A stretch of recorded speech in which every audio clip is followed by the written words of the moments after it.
I would say 99% of the time these are sexual. Every now and then we get a test and apologize pattern that's kind of like something different. Most of the time they're sexual. So I think they're kind of feeling out like, how much can I get away with? You know, does this person have boundaries? If so, where are they? How can I cross them? And then they issue the apology either right away or immediately after she's had a bad reaction to kind of come in and create this plausible deniability, right? Like, oh my gosh, I lost my mind. I didn't mean it. I'm a good guy. I'm apologizing. And it's so hard to do, right? Because they deserve it a lot of times.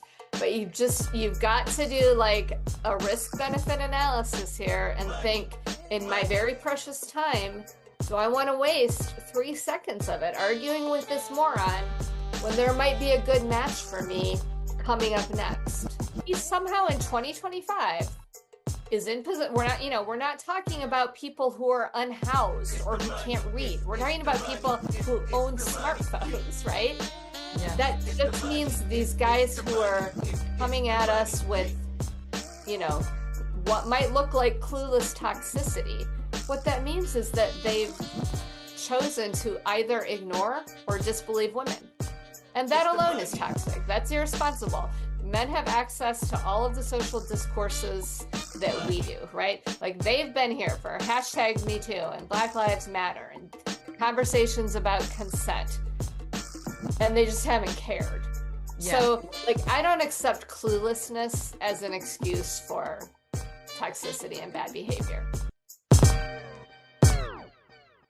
Hello everyone, and welcome to How to Have Extraordinary Relationships. And today, this woman knows everything about how to have relationships and how not to have relationships, because she's Jennie Young, and she is the founder of the Burned Haystack dating method. And I came across Jennie because a friend of mine recommended her Facebook group, which now has over 200,000 followers. And it's all about going through profiles and applying rhetoric and working out, ruling people out. Jennie's going to explain it to us, but it's absolutely brilliant. And she applies rhetoric. That's what you do, isn't it? You use critical discourse analysis to help us women manage the dating apps to find long-term monogamous relationships. So welcome, Jennie. Thank you so much. You're in Wisconsin, aren't you? I am, yeah, not right at the moment, but because I'm visiting family, but yes, I live in Wisconsin, and thanks for having me. Thank you. And just to let everyone know, there's a lot of information online, but at the end, Jennie will tell you how to find it, but you're also writing a book about it, aren't you? You're finishing it now. I am, yes. I submitted the manuscript to HarperCollins a week ago today, actually. Wow. So what is the book all about? The Burned Haystack method?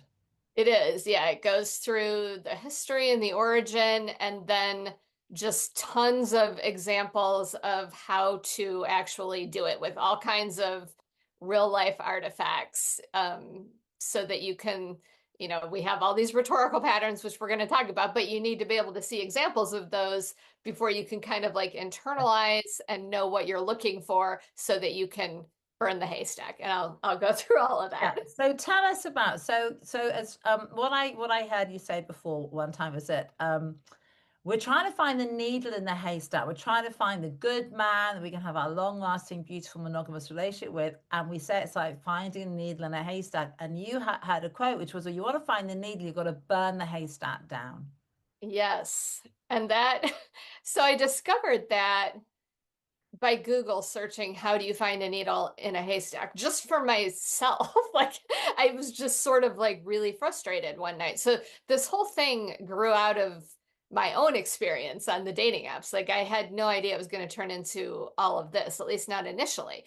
So I did, I Google searched, how do you find a needle in a haystack? And as soon as I found the answer, which I felt like I should have figured out on my own, but I guess I never thought about it, is that you just burn the haystack to the ground, because needles are metal and they don't burn. So you don't have to pick through a pile of hay looking for a needle. We'll all die before we complete that process, right? It's just, so you just got to get rid of the hay. So that's what burnt haystack method is engineered to help you do, and to do it quickly. So it started out because what you'd had enough of online dating. Were you like, oh my God, we all get to that phase. All of us who've Yeah. online dating get to the phase of like, I would rather put my head in the bucket than online date. Yeah, I think I went through what a lot of women go through is, which is that, you hear all these nightmare stories and you think it's probably not really that bad. And then you download a few apps and it's worse. Like it's worse than you thought it was going to be. And it's the same kind of worse all over, like men do the same problematic things over and over and over again. It's almost impressive, like the uniformity with which they deliver this toxicity. So I did what everybody did. I'd try it for a few weeks and I'd be like, forget it, I'll die alone. I'd cancel all my accounts. And then 3 months later, I'd be like, well, maybe I'll try it one more time. And I don't remember how many times into this, I I had like a light bulb moment where I'd been asking myself, like, there must be something wrong with me because I can't seem to communicate with any of these men, not in a normal way. Like the messages were just, sometimes just boring, but frequently bizarre or aggressive. And I kept thinking, do I not understand something about how communication works? And I kind of gaslit myself into thinking I must not. Like the problem must be with me. But then one day I thought, man, like I literally have a doctorate in applied rhetoric. Like I talk to people all day long and I don't have a hard time understanding them. And they don't seem to have a hard time understanding me. Like we just have conversations. So once I got over that initial hurdle of thinking maybe I'm not the whole problem here, I decided that I was going to use my academic expertise, which is in applied rhetoric, which just means taking the study of rhetoric and applying it to real life. And I was going to create a method and I was going to share it with other women because I felt like it's going to be so much work and so painful and irritating that I can't justify doing this just for myself. So maybe if I, share it with a small group of people, it'll be worth it. Yes. And now here we are. Yeah, so I mean, what you do as far, so and the more you go on the Facebook group or on Insta where all the rules are and the patterns, the more you get used to it. You get, Yeah, the first one on the Facebook, I was like, I don't understand this, and now I've right. been there quite a time, so I'm beginning to understand it. What Yeah, you're helping women do is what do you feel? What are they getting from this? Because there's so many of us. right. So I'm helping women very quickly recognize the guys who are not long-term relationship potential and then just block them immediately with zero engagement so that you're not wasting any time, any energy. And then so that's like one arm of it, right? We want to do this more efficiently, but the equally important thing is that this is a protective practice. Like you can protect yourself, not 100%, nothing's 100%, but you can protect yourself from a significant percentage of toxic, dangerous men by applying these rhetorical patterns. And I did not foresee this happening, but now apparently a lot of therapists and social workers and clinicians are using burned haystack methodology, specifically with women coming out of, domestic abuse, domestic violence, to sort of like unlearn some of the patterns we've all been, sort of fallen into because we were raised in a patriarchy, and to be able to recognize what's going on beneath the surface and identify it accurately instead of sort of participating in our own gaslighting. Yes. Yeah. So Yeah. it starts with looking at dating profiles, doesn't it? So it's for people that are Yeah. on the apps. Yes. Yeah. So we don't know who these people are. They don't know who we are. Right. We're all, Right. this is why it's so complicated and why we all get so stark, because it's, as you say, it's like we're all online being hopeful and going, hi, here I am. And, Right. and the rhetorical patterns, when we're looking at the profiles, the rhetorical patterns to help us read them slightly differently. Yeah. Yeah. I'm looking at them with a bit of different goggles on. I think I've counted up to 15 rhetorical patterns so far because they're growing, aren't they? The rhetorical patterns. Yeah. We right now we're including 33 in the Oh, book, like the top 33. of That course, the, I've the only got to got seen. Yeah. Yeah, I've got more than that, but there's like 33 patterns, at least right now, that we're seeing over and over and over. Like that I would guarantee any woman who's spent more than a month on the apps would be like, oh yeah, I've seen that one. Okay, so one of them is test and apologize. Yeah. That is when someone says something that, I don't know, it doesn't feel right, and the woman goes along and says, that's not okay with me, then say, oh, I'm so sorry if I've upset you. So Yeah. tell me a bit about test and apologize. Okay, so here's a great example of a test and apologize. So this guy named John texted, and this was a very first dating app message. So they have zero history. And he messaged and said, "Hello, how are you? Is getting a boner looking at someone's photo a compliment?" And then like with the shrug emoji, she didn't Oh, respond at all.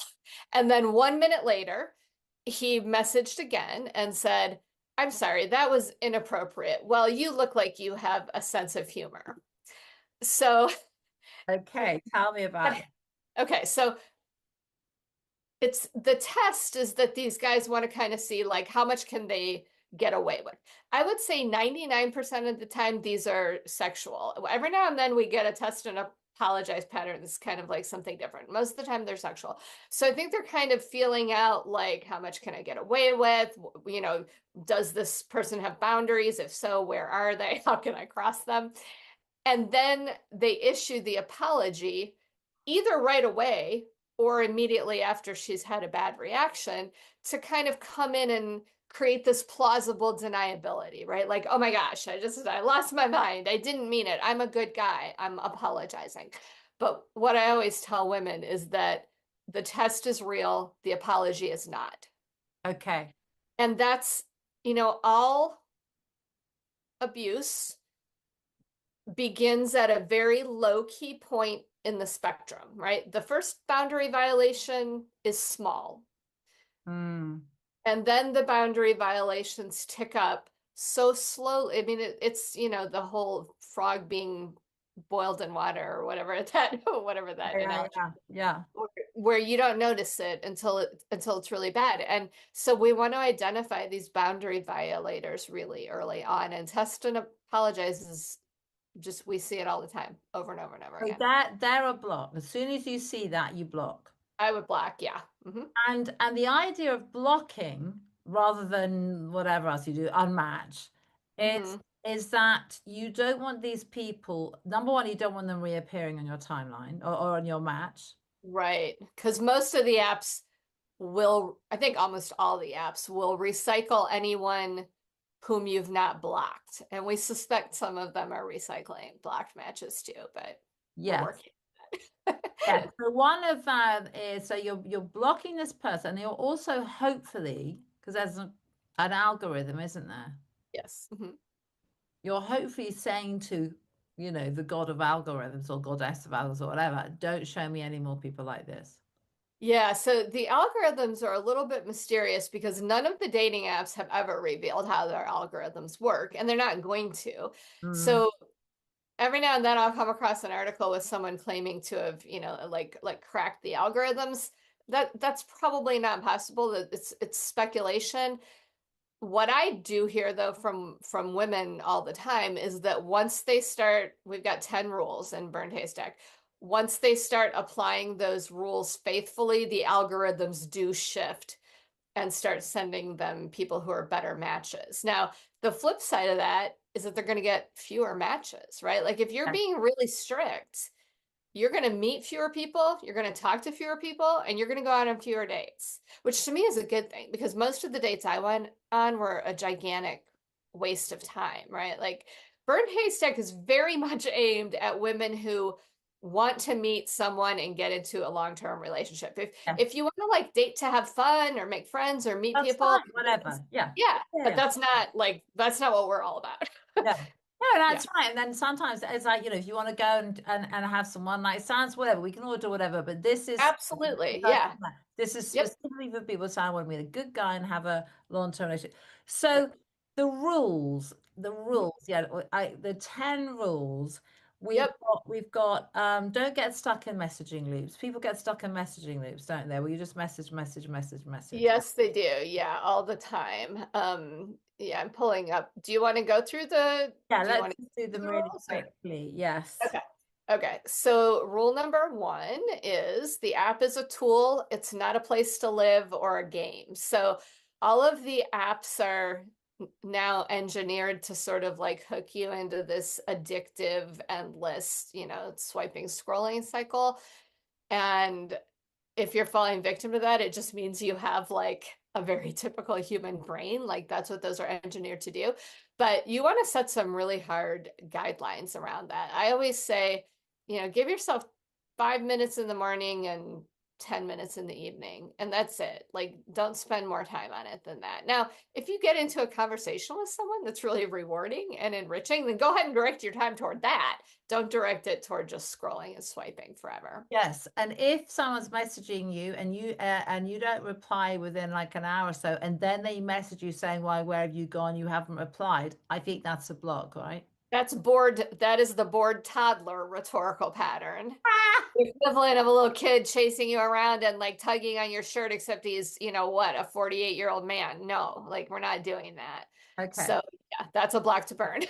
Yes, yes, because it's kind of like also a lot of men, I think, or I found they don't seem to be doing anything.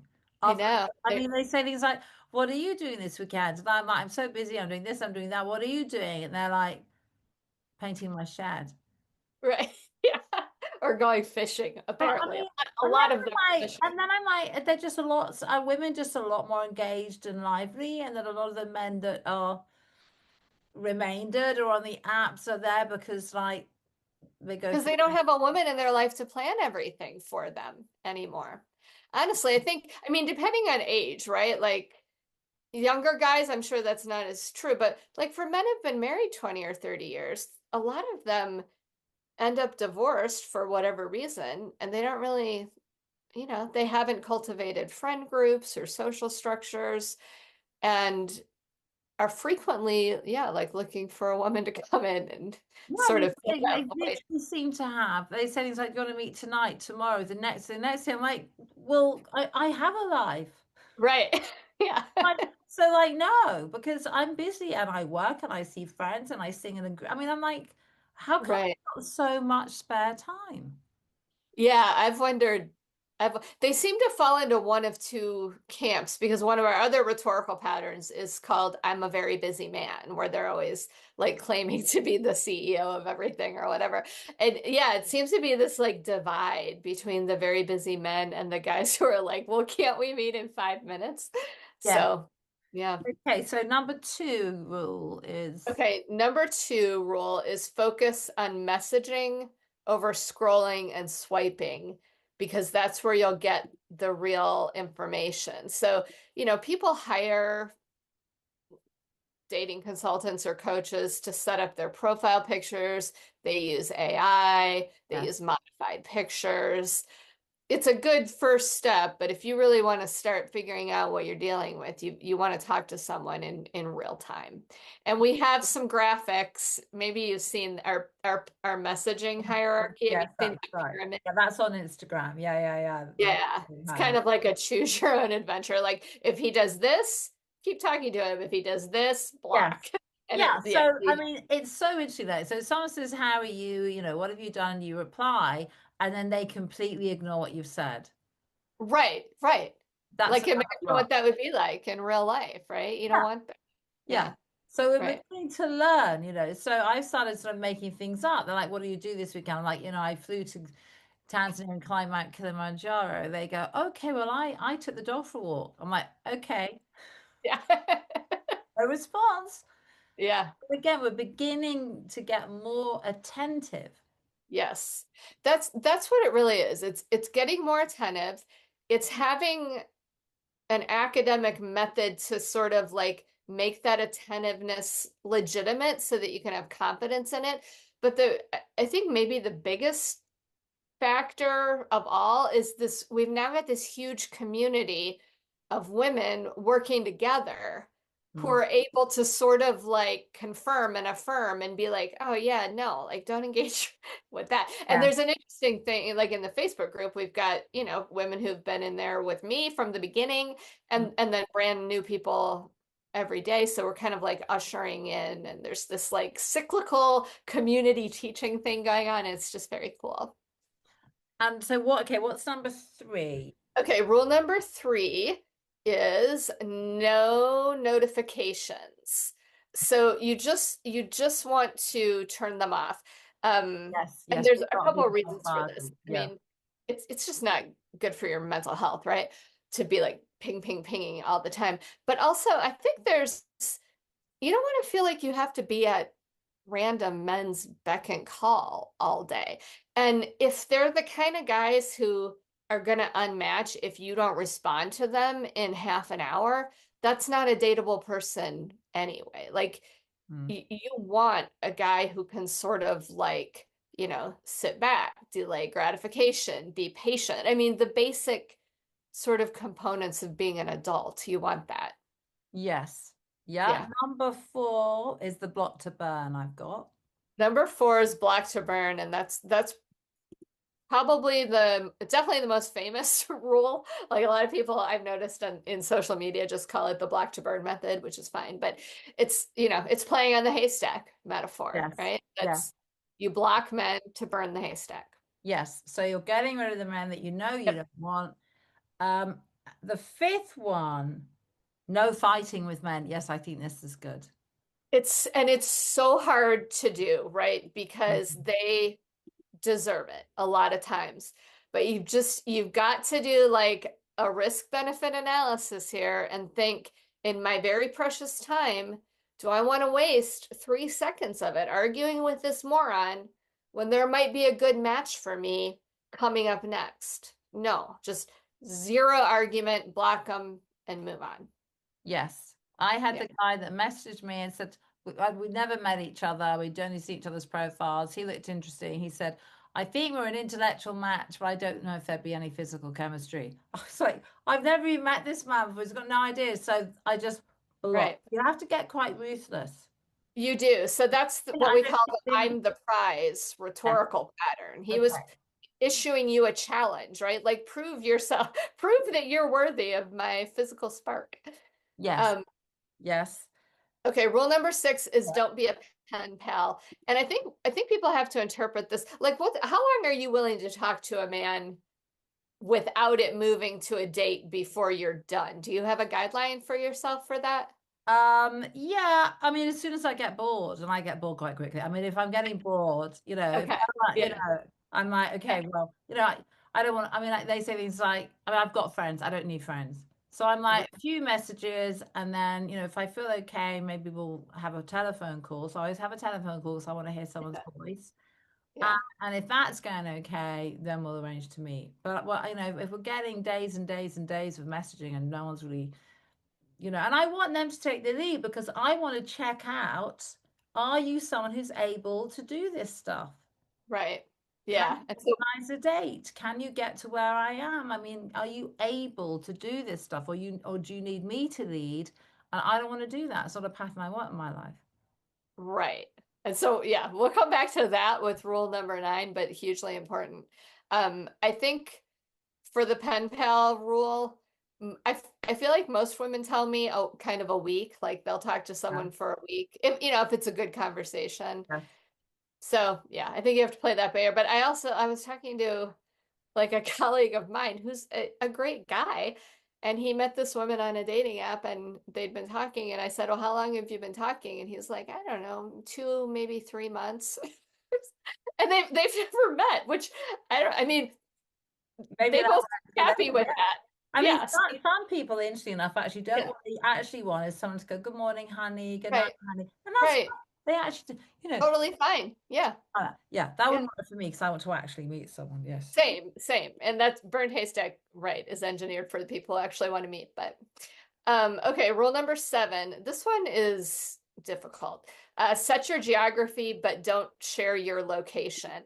This is getting increasingly hard to do. Like almost all of the apps are now requiring it. But I think you want to I think you want to focus on dating people who are, within your within a reasonable distance for you to see regularly. Yeah. And we hear these stories about like the fairy tale, in the US, it's like New York to LA or whatever, and they end up together. But I think it's unlikely. Yeah. Yeah. Yeah. So think about that's interesting to think about. Yeah.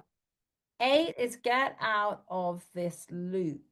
I can't read my writing now. What's Yeah, the ludic loop. the So ludic loop? ludic loop is a term that comes out of video gaming, and the apps are all gamified now. Tinder was the first one to do it, but they've all done it now.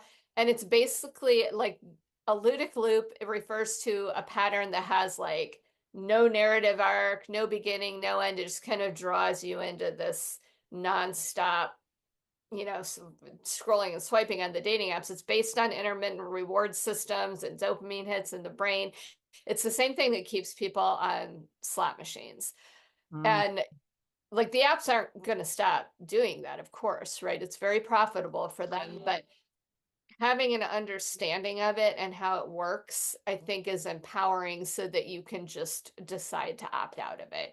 It's ludic loops and intermittent reward systems work really well on lab rats. And we just have mm, to remind ourselves that we're not not rats. lab rats. Yeah. Yeah. Yeah. Okay. Yeah. Number 9 is the men that can't plan. Yeah, no men who can't plan the date. And I get a lot of backlash about this one because I'm a feminist, right? Like I build this as a feminist dating method. And so women will say, so I have to just sit back and wait for some guy to ask me out and plan the date. And I would say yes. And here's why.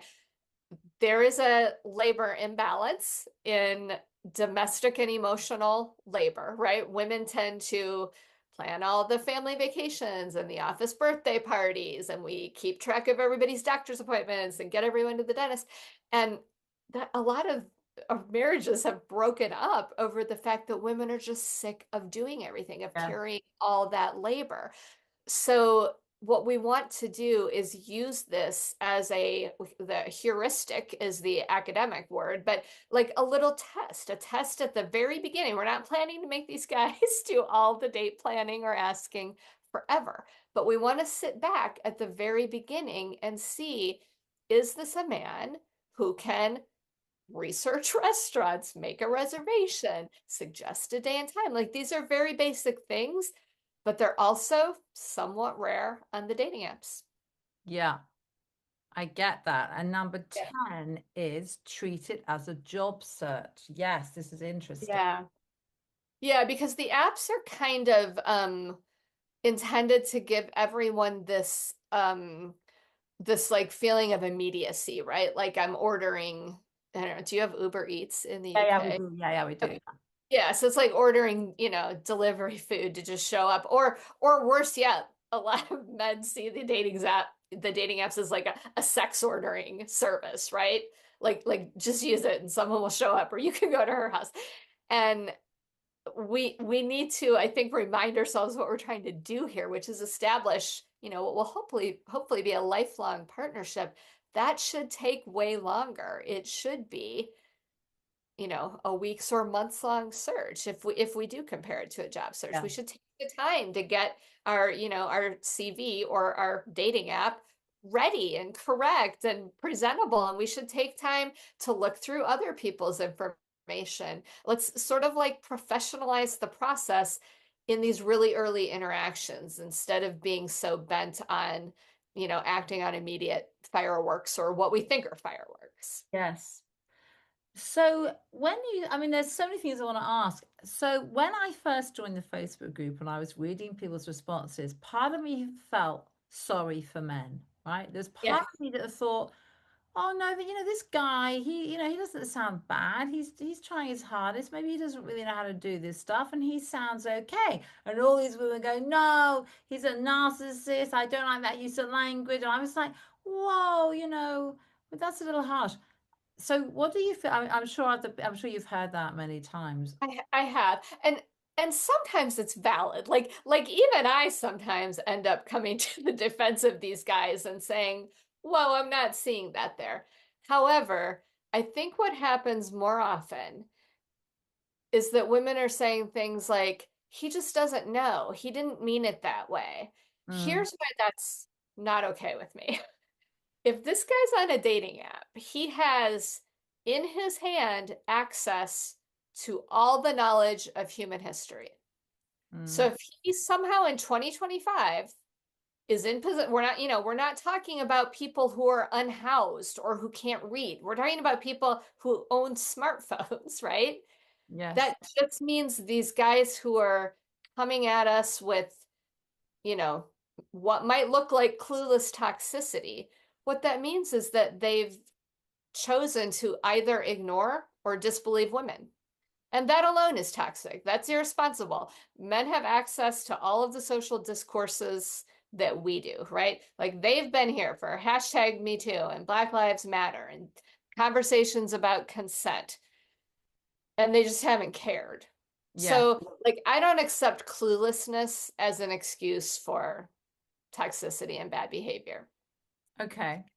Yes. So, and how, I mean, when it started out, Mhm. how did it all grow? This, Yeah, I'm sure you didn't expect to be do. I mean, it must be taking you full. I mean, you don't charge. right. I I don't mean, charge. So that might it's change because you must, really it's gold dust actually. And I'm not saying you should or shouldn't charge, but right yeah. now it's a free resource and it's 200,000. It's a lot of people and you're Yeah. managing it all. So I started it, and it was important to me that the information be accessible in terms of both like understandability and also financially. Like I wanted everybody, regardless of their education, I wanted to make this method like presentable and graspable to any woman who is interested in it. So that was like my teaching task, right? Take this like critical discourse analysis and break it down so everybody can understand it. And that's been happening. Like that hasn't been a problem. And then the other thing was to make it financially accessible, which means free. And it has all been free. Um, so the other piece of this, I have been a single mom teacher since 2011 with zero spousal support. So I didn't have any money to make this happen, right? Like I couldn't hire strategists. I've never even promoted a post.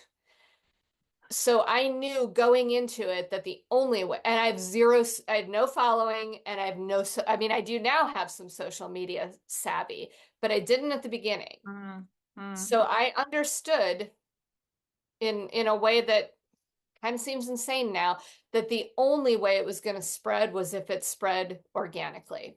So I had my own writing and teaching skills, and that's it.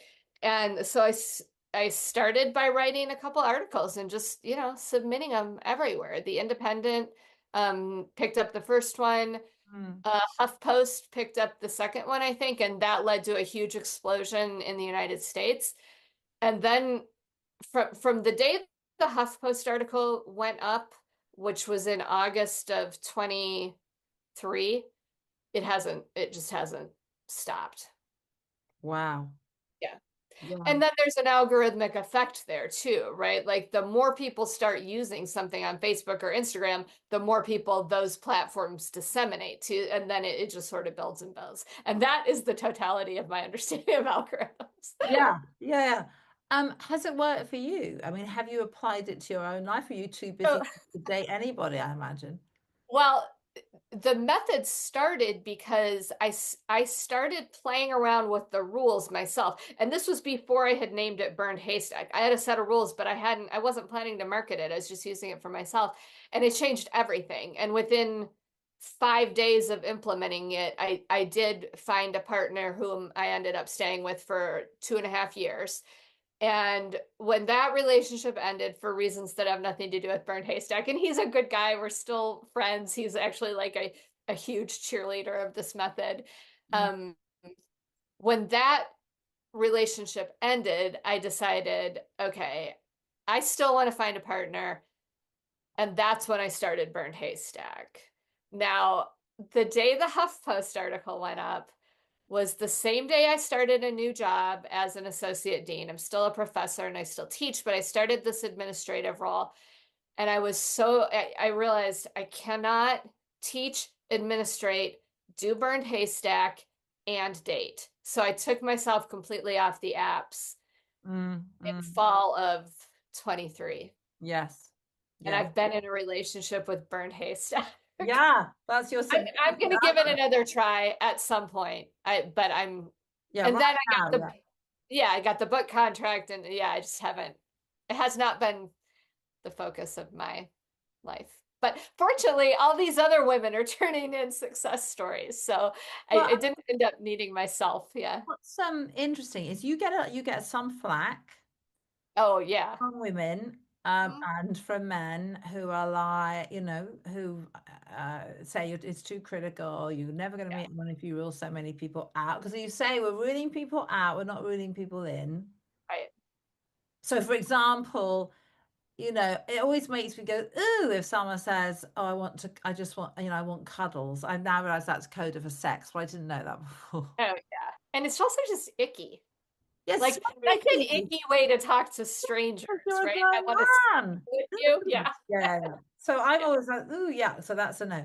Yeah. Um, but also I think the thing about online dating is you do have to get a little bit, and harsh is too strong a word, but you've got to get yourself okay with blocking people and not feel, not feel bad about doing that, and also not feel bad if they do it to you. So the number one adjective that women use when they write to me with their success stories is ruthless. They say Ah, I was ruthless. And these are the women who have ended up partnered. mm, So I understand it's a strict method and mm. it works. Yes, that's what it, yes, it's ruthless because when I first saw it, I was like, oh my God, but what if, you know, what if he's really kind of sweet? And I read the rhetoric, I read the rules, and I'm like, no, no, no, no, that's a block. But I think it's hard for women to do that. Maybe it's, you know, does it Really feel hard. hard for you? It is really, yeah, it's super hard. Like it's simple, but it's difficult. And to be completely fair and honest, is it possible women are missing nice, kind men because they're applying the rules? Absolutely. I'm sure that's happening. But all of life is a calculated risk, right? So we have to balance where we want to take our risks.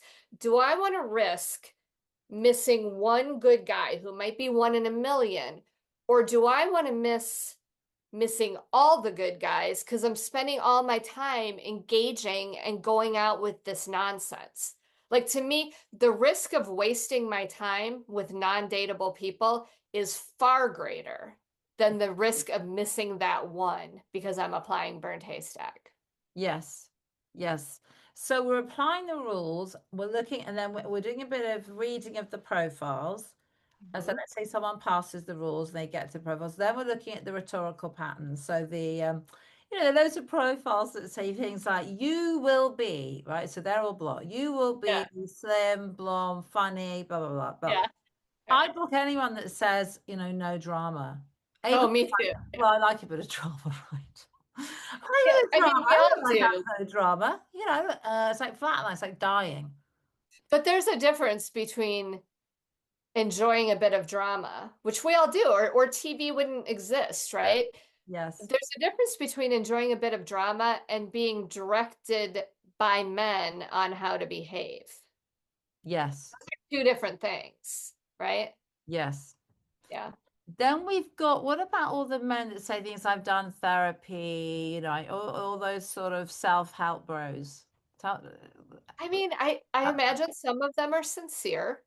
Apparently, there was a study that showed many of them are just lying. It's like therapy virtue signaling or something.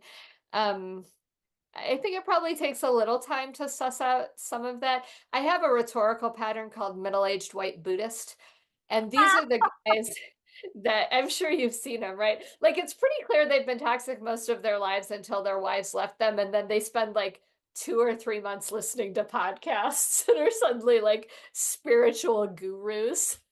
That's very funny. Middle-aged white Buddhist. Then you've got a kind of conservative pattern that's in there about where they stormed the Capitol, haven't they? Yeah, so that's America specific, but the title is Were You at the Capitol on January 6th? Okay, so what are they? They're kind of trad men, are they? Who want, you know. They want trad wives, and they're usually, I mean, this pattern is both hilarious and terrifying. It's terrifying because they probably have a lot of guns, and they probably shouldn't because they also have anger management problems. But it's hilarious because these are clearly guys who like live on a cul-de-sac in some suburban development, and they're going on and on about how they will defend their loved ones, and like they're at war all the time in their minds. Um, And they're there it's to defend it's an you. absurd pattern, yeah. And they're in the US anyway, they're very anti-vaccination also. There's like Yes, they're anti-vaxxers. they're Yeah, anti-vaccine. yeah, they're anti-vax. And there's one which is, "Will you be my mother?" Yeah, there's a lot of that. What do they look like? What are they like? I like what do they say? They want women to help them be a better man. Some of them are flat out like I saw a profile the other day and the guy said, been divorced 6 months, the dishes are really piling up. But at least he was honest. Yeah, right. Right. I mean, and maybe he was being funny, but there's probably a little grain of truth Yeah, in yeah, that. because who thinks about that? Yeah. So the more we do it, so I mean, you're seeing this group grow and grow and grow. It's going to go, it's going to explode when the book comes out. How do you feel about all this sort of notoriety slash fame that you're getting? How is that feeling for you? I think I'm trying not to think about it too much because I mean it's a little daunting, right? Like I've always been a behind the scenes person. And I've been a humor writer for years. I've written a lot for McSweeney's in which I don't know if people read that in the UK or not, but it's an internet satire site and people always ask me, "Do you want to do stand up?" No, I don't want to do stand up at all. I want to stay behind the curtain and just write. And so, yeah, I've kind of like the thought of stepping out on the stage is a little bit daunting, and I haven't really come to terms with it yet. And when you get turned on, and you do get turned on by men who kind of think you're basically a sort of feminist sort of bitch who's chopping their balls off, how do you deal with that? Do you just kind of let it wash? Do you just like whatever? You can't, or are you finding it hard? You mean like when men are critiquing me or whatever? When they're saying Yeah. you're a feminist, although you're a Uh, bitch and you don't care about men, and you're gonna no women are ever gonna date anyone because oh you yeah.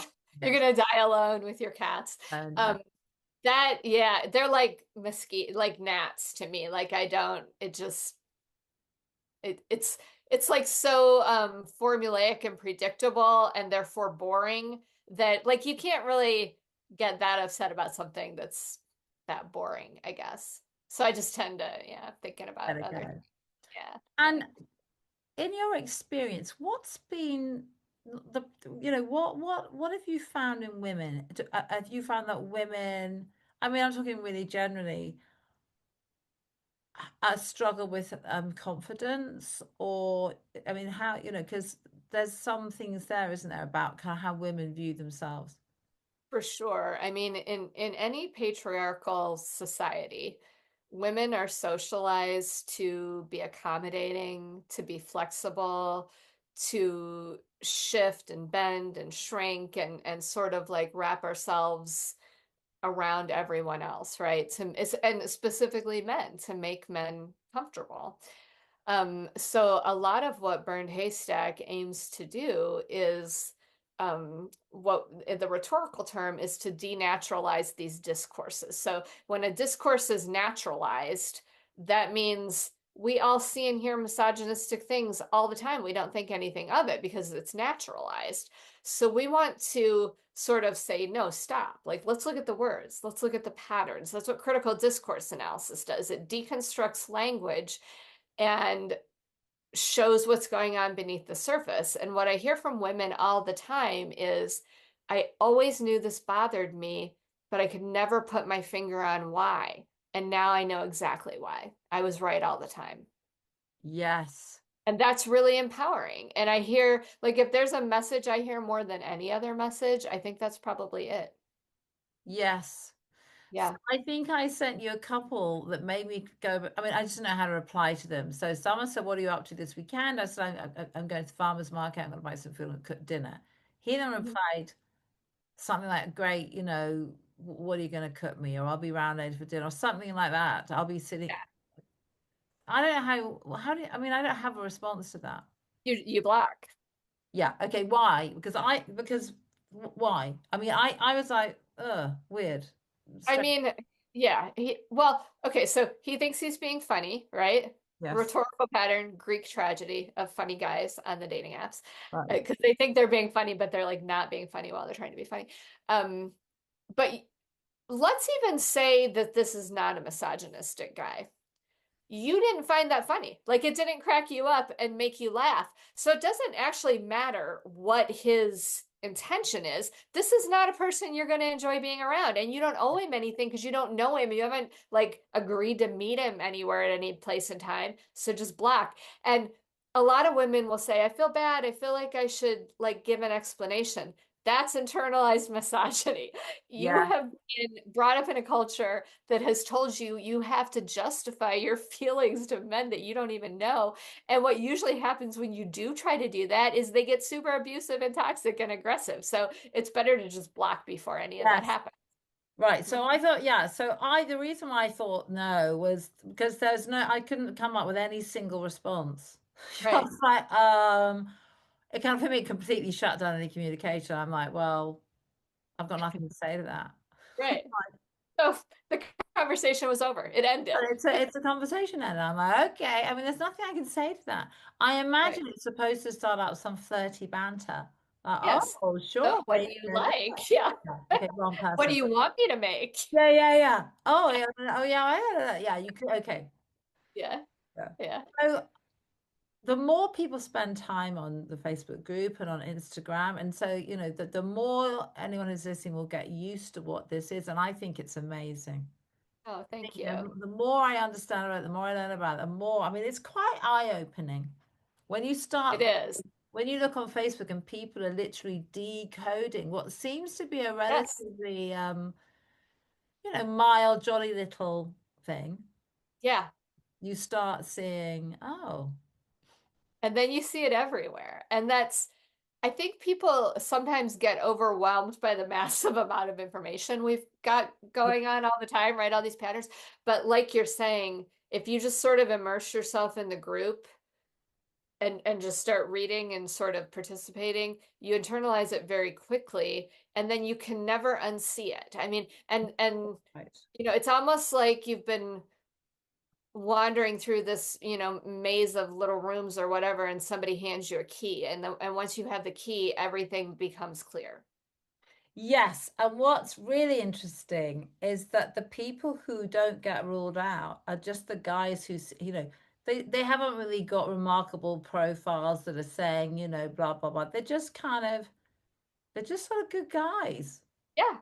And usually what happens, at least with the success stories I hear, is women will say, my partner's profile didn't like I thought he was fine. He seemed nice, but then we met in person and he's great. He's hilarious. Like I've never had so much fun with anybody. Yes. And we hear this over and over and over. And that was true, of my former partner that I used this method to meet. I wouldn't have responded to I don't even know if I would have matched with him, but he sent me a message and I saw the message before I even saw his profile. And the message was great. Like it was well written and hilarious. And he clearly read my profile. And then when I went and looked at his profile, it looked fine. Like there was nothing wrong with it. But it wouldn't have captured my attention. But he captured my attention from the first, in real time communication. Yes. So all these things are so important. And you've had quite a few success stories, haven't you? Because Oh, yeah. joy Yeah. of this is that you're blocking or just not matching with so many people. So rather than spending ages in these idiotic, time-consuming mess of God knows what, you've got Right. a clear set of rules and rhetorical patterns where you can just go, no, no, no, no, no, no, Yep. no, because you don't need loads of yeses. You don't. And there will be times, especially if you live in more of a rural area, where you'll burn the haystack down to nothing. Like there'll be no matches. Um, at which point the app will say, you need to expand your filters. And one of my favorite quotes from a group member, she was saying she got that message. She'd burned the haystack. She had 0 matches. I think it was Hinge, but I can't remember for sure. Said, you need to expand your filters. And she said, I did not expand my filters. I expanded my patience. And 3 days later, I met my needle. Yeah, that's Like love. if I had changed my filters, who knows if that particular guy even would have come through, right?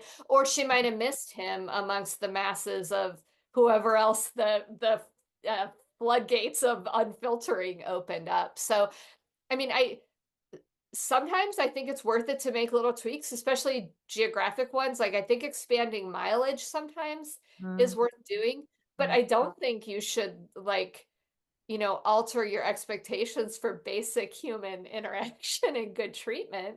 yeah, Don't expand those filters. Those need to stay real firm. yeah.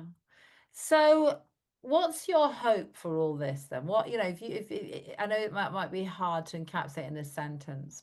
Yeah.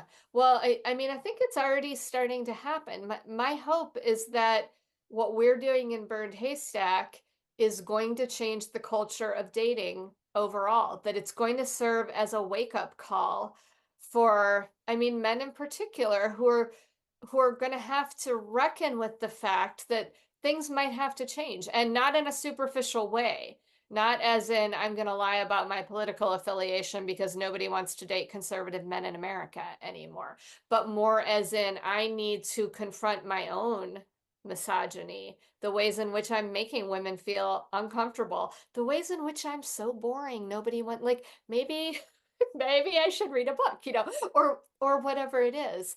I think it's starting to happen.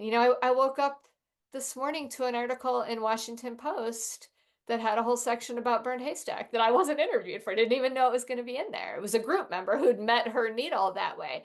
And that's really exciting because those are mainstream publications that are starting to tap into the point that there's a major disconnect, a Yeah. gender disconnect in dating right now that is rooted in misogyny and all of the associated problems of patriarchy.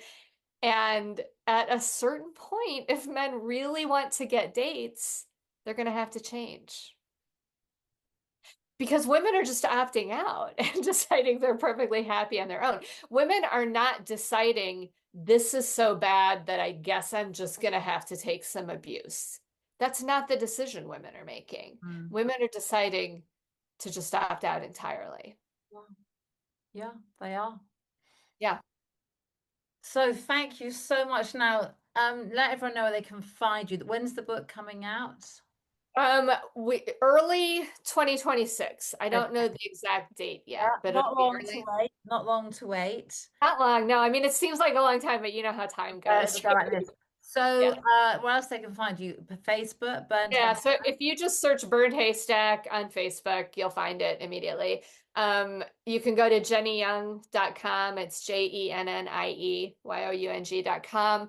On Instagram, I'm at word case scenario. So like worst case scenario, except it's word as in WORD Yeah. case scenario with underscores. But any one of those channels will connect you to all the other ones. They'll find you. I found you. We can find you. Yeah, yeah. Thank you so much. There's so much more to say, but if you're interested, all the rhetorical patterns, all the rules, everything is generously linked to on the Facebook group. It's available on Instagram. There's a Substack. You Yes. Oh yeah, there is a Substack. Thank you for mentioning that. Yeah. interested, just dive in and watch some and listen to some and get on the group. And over a period of time, it'll start being part of your lexicon, and you'll be reading dating apps differently. It's brilliant. Well, thank you. And I guess I do want to say too, you don't have to be single to join. We have tons of married women in the group. A lot of people are there just for the feminist rhetoric or the humor. Humor's a really important part of Burned Haystack because you need to survive the dating apps, right? It's very funny. And also people say, well, now I've seen it in my dating, and now I've seen it in my I'm seeing it in other areas. I'm seeing it in my work. So you can expand it out. For sure. And we're hearing that more and more and more too, that people are applying it beyond the dating apps. Yeah. Great. Thank you so much for being with me. Oh, thank you for having me. I'm thrilled to have been part of this.